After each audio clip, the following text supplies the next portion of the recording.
مخصوص وقت کے لیے ہو، مخصوص گروہ کے لیے ہو، مخصوص افراد کے لیے ہو یا مخصوص حالات کے لیے ہو، تو وہ دیر پا بھی نہیں ہوتی اور اس کو آئین کے بنیادی اسپرٹ کے خلاف، روح کے خلاف سمجھا جاتا ہے۔ تو اس تناظر میں یہ قانون جو ہے وہ سٹرائک ڈاؤن ہو جائے گا سپریم کورٹ میں۔ اور دوسرا، اس قانون کو بنا کر سپریم کورٹ کو یا اعلیٰ عدلیہ کو یا پوری انٹائر جوڈیشری کو یہ پیغام دیا گیا کہ اگر ہماری مرضی کا کام نہیں کریں گے تو ہم آپ کے فیصلوں کو اس طرح سے بلڈوز کریں گے۔ تو اس طرح سے یہ حکومت نے نہ صرف ایک طرف اپنے سیاسی مخالفین کو، اپنے ان کی جو سیاست ہے اس کو مزید پختہ کیا، دوسری طرف جو ہے کہ عدلیہ کو، پوری عدلیہ کو پاکستان کی اپنے مخالف کھڑا کر لیا۔ عدلیہ کے اندر کچھ ایسے ججز ہیں جو اس نقطۂ نظر کو سپورٹ کرتے ہیں، اور وہ جب اس کو چیلنج کیا جائے گا تو وہ سپورٹ بھی کریں گے، لیکن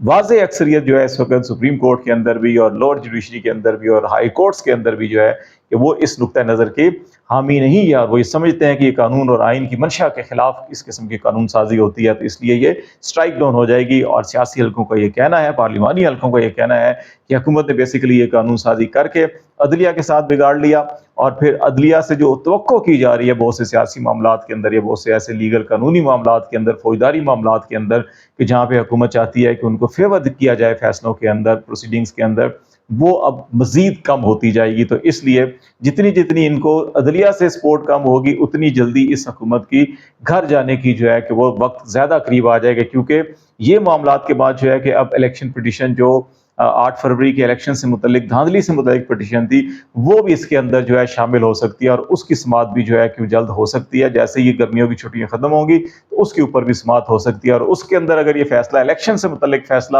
سپریم کورٹ نے کوئی بھی دے دیا تو وہ سب کو معلوم ہے کہ وہ الیکشن کی جو ٹرانسپیرنسی اور اس کی جو آزادانہ، صاف، شفاف انتخابات کے حوالے سے جو ہے کہ سب کو معلوم ہے کہ کیسے ہوئے، تو وہ فیصلہ جو ہے کہ اس حکومت کو گھر بھیج سکتا ہے۔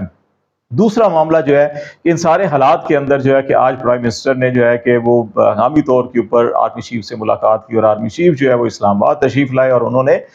وزیر اعظم سے ملاقات کی ہے۔ ابتدائی طور کے اوپر حکومتی حلقوں سے پرائم منسٹر آفس سے جو خبر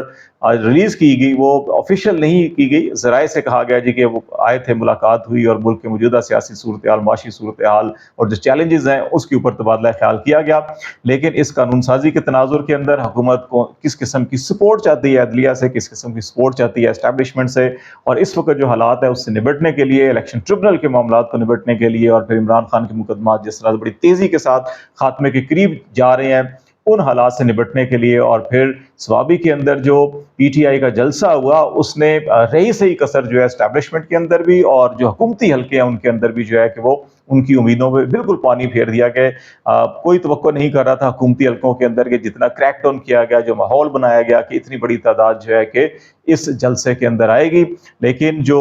سوابی کے اندر جو جلسہ گاہ بنایا گیا وہ نہ صرف وہ جگہ بھر گئی بلکہ اس کے دائیں اور بائیں جو وسیع علاقہ تھا وہ سارا کا سارا بھرا ہوا تھا، اور پھر سوابی جلسہ گاہ سے لے کر جو ہے کہ وہ نہ صرف سوابی انٹرچینج بلکہ جو پیچھے ٹول پلازا تھا وہاں تک، اور اس سے پیچھے کئی میلوں لمبی جو ہے گاڑیاں لائن لگی ہوئی تھی، اور بہت سے لوگ جو ہے کہ وہ سوابی پہنچ بھی نہیں سکے اور وہ موٹر وے پہ اور پھر موٹر وے سے ہی ان کو واپس جانا پڑا۔ تو یہ جو مناظر تھے، ان مناظر نے بھی حکومت کی جو بے چینی ہے اس کے اندر بے قراری میں اضافہ کیا، اور وہ یہ سمجھتے ہیں کہ اگر خیبر پختونخوا سے یہ تحریک شروع ہوتی ہے، اور جس طرح سے ارمین گنڈا پور نے اعلان کیا کہ وہ اگست کے آخری ہفتے یا ستمبر کے فرسٹ ویک میں اسلام آباد میں جلسہ کریں گے، اور اگر ان کو جلسہ کرنے کی اجازت دی گئی تو اسلام آباد کے اندر اتنے بڑے لوگوں کا اکٹھا ہونا بذات خود اس حکومت کے لیے جو بہت بڑا دھچکا ہوگا، اور اگر راستہ روکا گیا اور عوام مشتعل ہو گئے تو پھر کیا اس حکومت کو کوئی بچا سکے گا یا نہیں بچا سکے گا، اور کیا دوبارہ اس قسم کی کمزور ترین حکومت کو جس کا کوئی نہ سیاسی بیس ہو، نہ قانونی ہو، نہ آئینی بیس ہو اس کے پاس، اور وہ صرف اور صرف محض ایک فارم 47 کی بنیاد کے پر کھڑی ہو، کیا وہ اس ایک عوامی ریلے کا جو ہے سامنا کر سکے گی یا نہیں کر سکے گی؟ یہ وہ سارے معاملات ہیں جس کے تناظر کے اندر جو ہے کہ اس وقت بھی اس حکومت کی نظریں اسٹیبلشمنٹ کے اوپر ہیں، ملٹری کے اوپر ہیں، انٹیلیجنس ایجنسیز کے اوپر ہیں کہ وہ اس حکومت کو سہارا دیں گے، وساکھیاں جو ہے کہ اس کی مضبوطی سے پکڑے رکھیں گے۔ لیکن کیا یہ اسٹیبلشمنٹ اس وقت اس قسم کی حکومت کو جس کو زبردستی زور زبردستی کے ساتھ کھڑا تو کر دیا گیا، لیکن اگر عوام سڑکوں پر آ گئے اور عوام کا ریلا جو ہے کہ وہ اقتدار کے ایوانوں کی طرف چل پڑا تو پھر کیا اس کو روک سکیں گے یا نہیں روک سکیں گے؟ اور کیا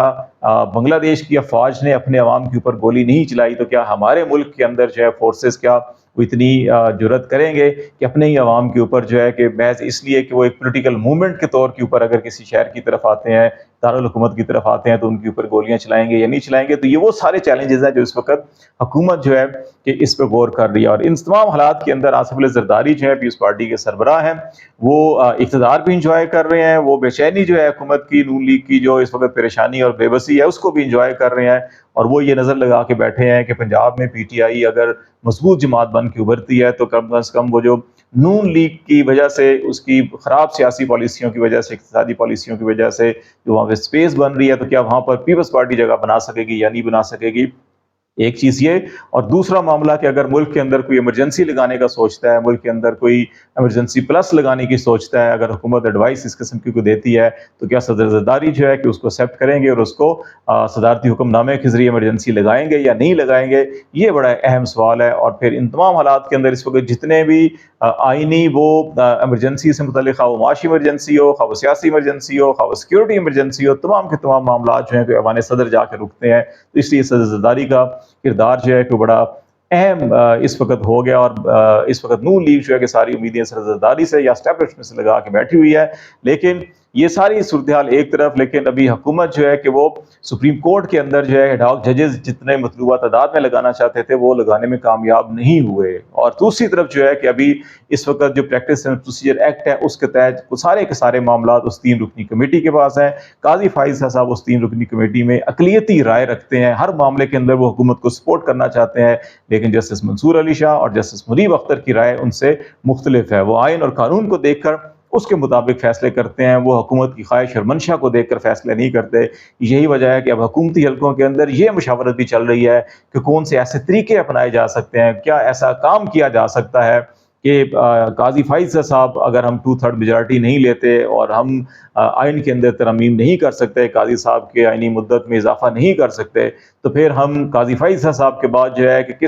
کس طرح سے جو ہے کہ ہم جسٹس منصور علی شاہ اور جسٹس منیب اختر کو بائی پاس کر کے جسٹس یحییٰ آفریدی جو تیسرے نمبر پر سینئر موسٹ اس وقت جج ہیں کہ ان کو ہم چیف جسٹس لگا دیں. اس سلسلے میں بھی حکومتی حلقوں کے اندر جو ہے کہ مشاورت بھی چل رہی ہے، بہت سا کام بھی چل رہا ہے. لیکن شاید اس کام کو کرنے کے لیے حکومت کے پاس اتنی آئینی، قانونی اور سیاسی بنیاد ہونی چاہیے جو ان کے پاس بنیاد نہیں ہے. وہ بہت کمزور بنیاد کے بلکہ کسی بنیاد کے بغیر وہ کھڑے ہیں، اور وہ کسی بھی ہلکے سے ہوا کے جھونکے سے جو ہے کہ وہ تنکوں کی طرح بہہ سکتے ہیں. تو اس لیے یہ ساری خواہشیں تو ہوگی، اور یہ تمام بقول غالب ایسی خواہشیں ہیں کہ ہزاروں خواہشیں ایسی کہ جس ہر خواہش پہ دم نکلے، لیکن ان کی ہر خواہش کے اوپر ان کا دم و سانس ہر چیز جو ہے کہ ہاتھ سے سرکتی ہوئی اس لیے نظر آ رہی ہے کہ ان کی بنیاد بہت کمزور ہے. اور یہ صرف اور صرف چند بیساکھیوں کے جو خود ٹوٹی پوٹی ہوئی بیساکھیاں ہیں، کچھ خود ایکسٹینشن کے اوپر ہیں، کچھ خود ریٹائرمنٹ کے بعد جو ہے کہ اپنے منصب کے اوپر بیٹھے ہیں. اور یہ سارے کے سارے توقع یہ کر رہے ہیں کہ یہ حکومت جو ہے کہ 2/3 میجارٹی حاصل کرے، اور پھر